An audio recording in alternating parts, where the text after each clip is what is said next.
तो हमारे तीनों पैनलिस्ट को जो अगला सवाल है वो ये है कि किसी भी निवेशक, इंडिविजुअल या बिजनेस, अगर वो निवेश करना चाहते हैं तो उन्हें निवेश करते समय कौन से नियमों का पालन करना चाहिए?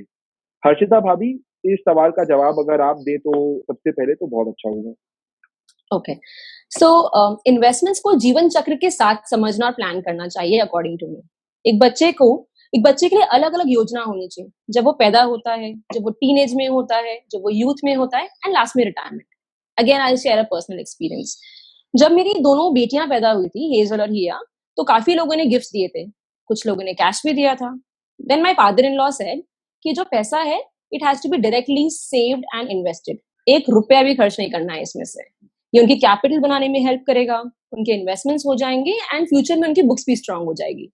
The Nimish and I decided कि जो भी हमको कैश मिलेगा, हम चारों को, we are going to just deposit it and invest it in the name of both the girls. Trust me, it makes a lot of difference. आप पर कोई एक्स्ट्रा बर्डन भी नहीं पड़ रहा है एंड सेविंग्स भी हो रही है। So I would thank him and his experience for it. Secondly, being in corporate world, मैंने बहुत लोगों से मिली, उनसे बहुत कुछ सीखा है। तो समझा कि हमको SIPs करनी चाहिए, प्रॉपर टैक्स प्लानिंग करना चाहिए, इंश्योरेंस लेना चाहिए, life insurance and health insurance दोनों। एक और एडवाइस है, आप सभी अपने अकाउंट्स में, I mean all your accounts whichever you have, इसमें जॉइंट होल्डर्स रखिए, सारे इन्वेस्टमेंट अकाउंट्स में, सारे बैंक अकाउंट्स में। This will ease your pain in times of need. Thank you. Thank you so much, Bhabhi. Shaida Chachi, what do you have to say in this regard? Very interesting question वेदु। Investment को हमें एक journey की तरह देखना चाहिए और पूरी तरह एंजॉय करना चाहिए। हाँ, इसमें रिस्क है, लेकिन रिस्क तो प्लेन चढ़ने में भी है। लेकिन अगर हम सावधानी रखें और सीट बेल्ट लगाएं, एक अच्छा पायलट हो, तो जब हम डेस्टिनेशन पर पहुंचेंगे तो कहेंगे वाह, मजा आ गया। पायलट जब प्लेन उड़ाता है तो अपना सारा कौशल टेक ऑफ और लैंडिंग में इस्तेमाल करता है, बाकी के पूरे टाइम प्लेन ऑटो मोड में रहता है। इसी तरह अपने उद्देश्य और एसेट क्लास को ध्यान में रखते हुए ही हमें निवेश करना चाहिए। साल भर में जिस रकम की हमें आवश्यकता हो सकती है, सिर्फ उतनी ही रकम हमें फिक्स डिपॉजिट या लिक्विड फंड्स में रखना चाहिए। इसके रिटर्न्स कम होते हैं, लेकिन ये सुरक्षित है और जब हम चाहें इसे डाइवेस्ट कर सकते हैं। अधिक रुपए को फिक्स डिपॉजिट में रखना समझदारी नहीं है, क्योंकि इसका रिटर्न्स इन्फ्लेशन रेट से कम है। इन्फ्लेशन यानी महंगाई। शॉर्ट टर्म नीड्स जैसे 3 से 5 साल में जिन चीजों की हमें जरूरतें होने वाली हैं, उनके लिए डेट फंड्स एडवाइजेबल है। और लंबे समय के बाद, जैसे अगर हमें अपनी रिटायरमेंट प्लान करनी हो, तो इक्विटी ही सजेस्टेड होता है। रिसर्च से देखा गया है कि इक्विटी 6 से 7 साल के में अच्छे रिटर्न्स देने लगते हैं, लेकिन इसके लिए हमें धीरज और अनुशासन का बहुत जरूरत होती है। यहाँ वेदु, जो एग्जाम्पल आपने बैम्बूस का दिया था, उससे अगर हम सीखे और अपने इन्वेस्टमेंट्स में डिसिप्लिन और पेशेंस रखें, तो हम भी बैम्बू की तरह बहुत ऊंचाई तक पहुंच सकते हैं। That's my thank you. Thank you so much चाची। महेश चाचू, आपकी क्या राय है इस पर? सो मैंने जो कुछ अपने पर्सनल एक्सपीरियंस से सीखा है वो आपके साथ शेयर करता हूँ। तो मैं बहुत बार लोगों से सुनता हूँ कि इक्विटी मार्केट बेकार है। तो आई एम सॉरी, हम लोग इक्विटी मार्केट पे थोड़ा ज्यादा बात कर रहे हैं, क्योंकि ज्यादातर मिस्टेक्स लोगों की इक्विटी मार्केट रिलेटेड ही रहती है। अगर हम गोल्ड, प्रॉपर्टी या फिक्स डिपॉजिट की बात करें, तो ज्यादातर लोग अकस्टम्ड हैं, क्योंकि ये हम पिछले 40, 50, 100 साल से सुनते आए हैं, देखते आए हैं। तो ये इसकी हिस्ट्री लंबी है, तो हम काफी अकस्टम्ड हैं कि हम गोल्ड प्रॉपर्टी को काफी लंबे टाइम तक होल्ड कर सके। इक्विटी मार्केट 30, 40, मैक्सिमम 50 साल पुराना है इंडिया के अंदर में, where we as investors are exposed. तो हम लोग इक्विटी में बहुत ज्यादा सक्षम नहीं है इन्वेस्ट करने के उसमें। तो मैं उसी एग्जाम्पल से कहता हूँ। तो मैं बहुत बार लोगों से सुना है कि इक्विटी बेकार है, केवल सट्टा है, इसमें रिटर्न नहीं बनता, प्रॉपर्टी बेस्ड इन्वेस्टमेंट है या गोल्ड बेस्ड इन्वेस्टमेंट है। तो मैं उनसे पूछता हूँ कि क्या आप केवल रोटी खाते हैं या केवल सब्जी या केवल दही खाते हैं? तो आंसर है नहीं। हम एक बैलेंस डाइट खाते हैं जिसमें कार्बोहाइड्रेट्स, प्रोटीन्स, फैट्स और फाइबर सभी कुछ होता है। वैसे ही इन्वेस्टमेंट्स में भी बैलेंस डाइट अप्रोच जरूरी है। Equity, gold, debt and property, ये इन्वेस्टमेंट्स के carbohydrates, protein, fat and fibre है।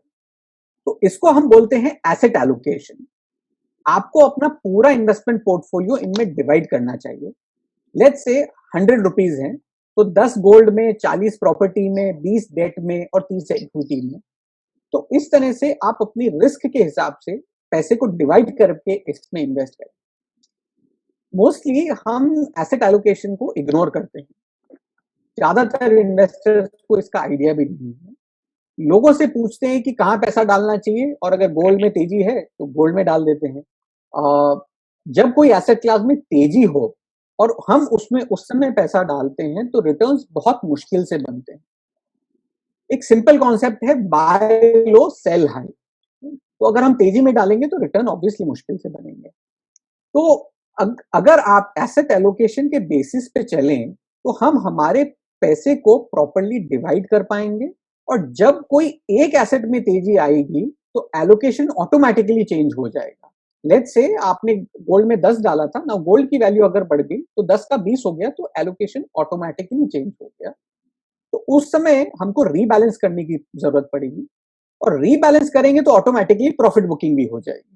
तो अगर आपने 20 रुपए का जो गोल्ड हो गया है, अगर उसके अंदर में आपने 10 रुपए बेचा तो ऑलरेडी प्रॉफिट बुकिंग हो गई एंड आपका पोर्टफोलियो रीबैलेंस हो गया। अब जब हम ये रीबैलेंस करते हैं तो ऑटोमेटिकली जो एसेट क्लास नहीं चली है और जिसके प्राइसेस अभी भी टूटे हुए हैं, उसमें ऑटोमेटिकली री इन्वेस्ट भी हो जाता है। तो asset allocation is very powerful. अच्छा, एक और एस्पेक्ट है जो मोस्टली सब इग्नोर करते हैं, वो है इंश्योरेंस का। इंश्योरेंस के नाम पे पता नहीं कौन कौन से प्रोडक्ट्स में पैसा लगा देते हैं। तो इंश्योरेंस का बेसिक कॉन्सेप्ट है रिस्क कवर। अगर मैं फैमिली का मेन अर्निंग मेंबर हूं और अगर बाय चांस मुझे कुछ हो जाता है तो मेरे पीछे फैमिली को इतना पैसा मिलना चाहिए कि उस अमाउंट की अगर वो फिक्स डिपॉजिट भी कर दे तो उनकी करंट लाइफस्टाइल चल सके।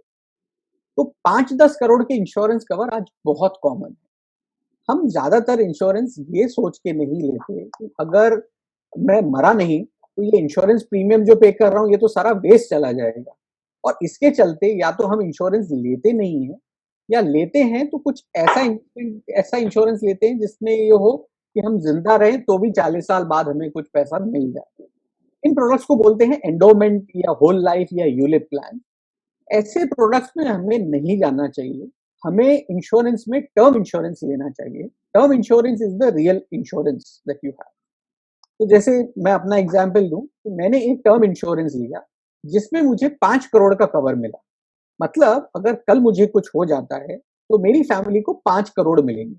इस 5 करोड़ की पॉलिसी का प्रीमियम मैं पे करता हूं महीने का 10,000 रुपए, यानी साल का 1,20,000। वही अगर मैं एंडोमेंट या यूलिप प्लान लेता हूं तो मुझे कवर मिलता है केवल 12 लाख रुपए। तो आप खुद समझ सकते हैं कहां 12 लाख और कहां 5 करोड़। तो इंश्योरेंस लेना बहुत जरूरी है, और एक बड़े अमाउंट की पॉलिसी है। तो 2 पॉइंट्स मैंने बताए, एसेट एलोकेशन एंड इंश्योरेंस, दोनों पे ध्यान दें।